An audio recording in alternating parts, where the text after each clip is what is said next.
Hey there, guys. This is Jarrell from Test This Tech, and today I wanted to kind of provide an option here for those who are into these retro handhelds.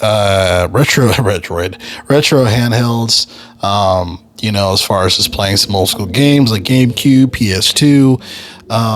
And I've gone through a multitude of these. As you guys know, I've been using the retro handheld devices for M8, for the M8 headless. Those retro games, I've purchased a lot of these different handhelds, right? And I always got to the situation as far as always wanting more power. So the nice thing about what I've come across is probably something that many of you will also come across if you consider this. And that is just forget the retro devices. Try seeing what type of specifications that your phone has, because this is a Galaxy S21 Fan Edition. This actually has a Snapdragon 888 processor. So this is more powerful than the Retroid Pocket 5, than the Retroid Pocket Flip 2, because they have the same processor, which is the Snapdragon 865. So this has a more powerful processor than those devices, which is crazy.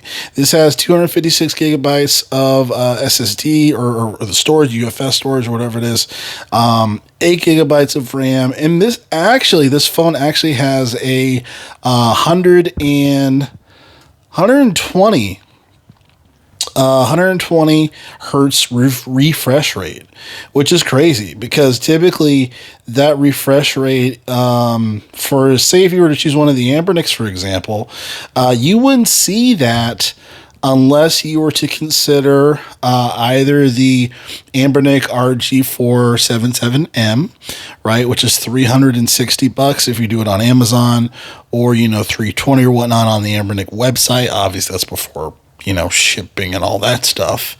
But just to put it into perspective, or if you do the RG Slide, but the RG Slide has the Unisoc T20 chipset, which is not nearly as powerful as the Snapdragon 865 on the Retroid Pocket 5. And of course, this is obviously more powerful than that. So the crazy thing is that this Snapdragon 888 processor on the S21 FE, it runs significantly well, even for the bottlenecks that the Retroid Pocket 5 had. So one of the issues that I had, and I'm not going to be playing any games here on this just because this video is mainly specifically for different options for you to choose just your old phone into a controller versus just, the other devices. So this isn't really a phone gameplay test for how great the phone is, because I already know that because of the specifications.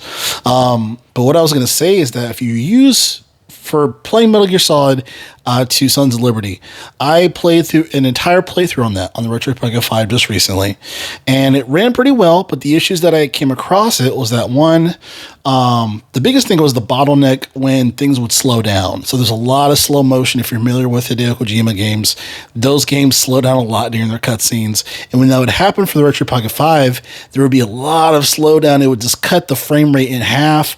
So I'd be in the red, 20 frames per second. And, obviously the audio would be stuttering. And it only did that when there was slow-mo. But again, Hideo Kojima cutscenes, a lot of slow-mo. So that was kind of annoying that I was experiencing. So for this, however, playing Sons of Liberty on this, no slowdown. No slowdown whatsoever during those slow-mos. So this has enough juice to run that game. And this actually ran Sons of Liberty at a 2x resolution, which is crazy.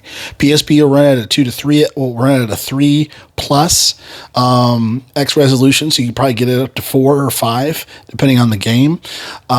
Midnight Club on PS2 runs really well. If you're familiar with Midnight Club 3 Dub Edition, that game is more difficult to run. But not here. So kind of interesting. So try looking at what previous phone you have, if you still have it, if you can trade it in, see if it's more powerful or powerful enough to run some of these retro games, because it very well may be.